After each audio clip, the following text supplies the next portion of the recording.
Welcome back to Wynn College. I'm Declan, the Garden Whisperer, and today we are doing our sowing outdoors because we need cold temperatures then of pak choi. So ideal to put these out now. Very quick crop. They can harvest between 45 and 60 days, so very early to get those into your dinner then too. So there's a lot of seeds in that. I'm not going to put them all out now because I don't need 175 plants. I've had good succession with them last year in this very bed. I'm going to repeat the process, but I've just moved them up from where they were. They're at that end of the bed this year, and they're at this end this year. Last year, this year. You know what I mean. So I'm trying to do these with little editing as possible. I'm not too tech savvy, but always give your seed packet a shake so you don't have any sitting in the corner. That's very important. You don't want to lose a seed, because why would you want that? So just carefully open that up in a way that you can still fold it up. And the seeds here are tiny little grains, okay? So, and I want to thinly sow them, because if you're careful and you're thinly sowing, it means you don't have to pinch them out and lose anything then too. I don't like doing that. Sometimes it is necessary. So I have two little lines here. This is the no dig bed, and I'm trying to do no dig and everything now, but this is an original no dig bed for me. So it was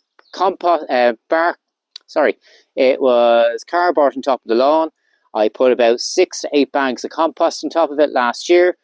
Everything grew very well in it. Right in front of me here at the foreground of the camera, you have celery from last year, and I need to do a little trim back on those, but they've been growing from 12 plants I got in the garden centre last summer, and they're still going. And I've a couple of kilos in the freezer here, a couple of kilos have gone to Dublin. So yeah, very, very easy to do. And so with these then, I'm just going to go all the way along, just thinly sow them. You feel them fall out from your fingers. I'm doing 2 lines of them here.